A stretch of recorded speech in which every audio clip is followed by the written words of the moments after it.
This is Rob with 13 Peppers, and today we're going to be taking a look at this beauty right here, the Datil pepper.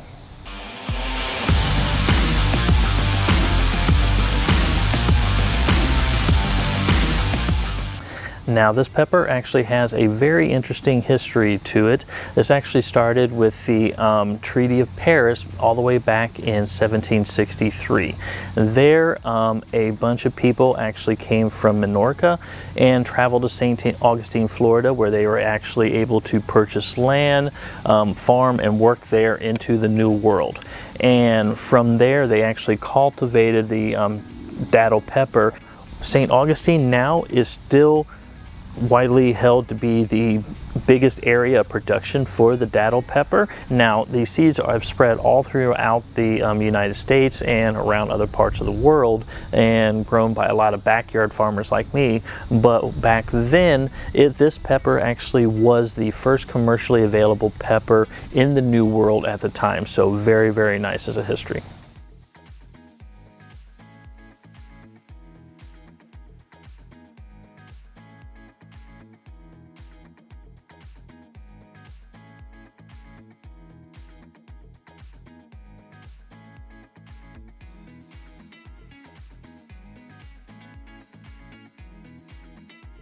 Now also during my research I did find that this pepper has a Scoville range anywhere between 100,000 and 300,000 on the Scoville scale. It's supposed to have a sweet fruity type of flavor. I'm unsure because this is actually the first year I'm growing this one. I actually found this plant as a plant in one of our local nurseries here, and I'm like, ooh, I don't have that, let's buy it. So that's where I came about this particular plant. So very much looking forward to opening up and tasting this pepper. Got a beautiful looking pepper here. Love the way it looks. I love the bright color and everything. Let's go ahead, open it up and see what we have. Love that crunch. All right. Now there is quite a few seeds and everything inside here, which is nice. You kind of got a medium thin thickness on the actual skin, so not too much there. As I can tell with the seeds, opening this up here, you got quite a few seeds and everything available. I'd probably say overall there's probably a good 50-60 seeds inside of here, so plenty to go ahead and grow your own and everything. But let's go ahead and give this one a taste. Now with this pepper and everything cut open, I got half of it here. It has, basically it has a pepper smell, not too sweet. It kind of has a smell to me like a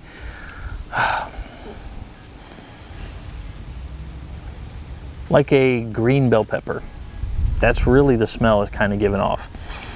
Not overwhelming. It kind of has like a sweet kind of smell and everything to it, but I don't know. Okay, now the pepper here, if you can take a look, I still got the placenta and everything like that. When I opened this one up and turned it over, majority of the seeds and everything fell out, but the heat is not in the seeds anyway. But I did want to show that I do have the placenta and everything inside here. So let's go ahead and taste this and see what the heat level is.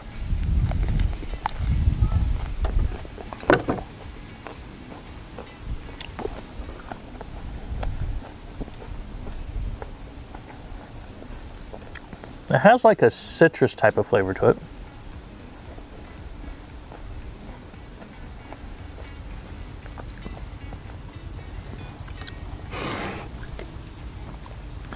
It does have a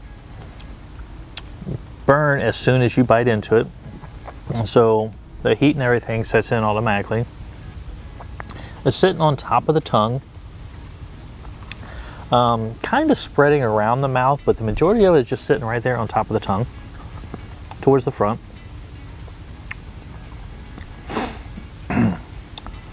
Not a bad pepper. It takes probably a good maybe 10-15 seconds, because I think it's already peaked, because I don't feel anything growing or spreading anywhere else off it besides just the top of the tongue. Yeah, so you chew on it, you kind of get like a burst of heat, and then it kind of gradually builds up. yeah, just sitting on top of the tongue.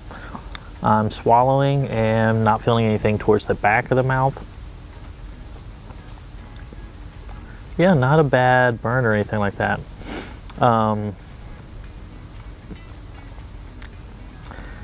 Just from eating peppers, I'm going to estimate this particular one was maybe somewhere between 100 and 150,000. And I'm just basing that is because I've been eating cayennes, and yeah, this is a lot hotter than a cayenne. Quite a bit hotter than a cayenne, but not overly hot. It does not really reach habanero heat level, so kind of gives you a range right through there. So, but the citrus, very interesting flavor. I mean, it's not bad. It has that citrus kind of flavor in that, especially when I was chewing it and eating it, so that was actually kind of nice. And I think on that one, I probably would have actually more enjoyed an overall mouth burn, but I mean, this is still pleasant just on top of the tongue. So yeah, not a bad pepper at all. Interesting on a couple things I might be able to do with these peppers, either a sauce or something else, I don't know. But yeah, that citrus makes it kind of interesting. So very curious on what I'll do with the pepper. But yeah, other than that, that's going to be about it. So not super hot, I would say. Yeah, more than a cayenne, less than a habanero. So 100, 125,000. Somewhere right there. And yeah, Scoville is subjective anyway, so hey, take it for what you will. But with that, if you enjoyed what you've seen here today, please subscribe to the channel. I would greatly appreciate it. You can follow me on a bunch of my social medias up here, or you can actually head to my website down below. There I actually sell the seeds from all the peppers that I'm growing out in my garden this year, and they should be available this fall. Plus you can also get some of the handmade seasonings and spices that I make from the peppers also. But with that, once again, I am Ralph, and I appreciate you guys very much, and you have a very good day.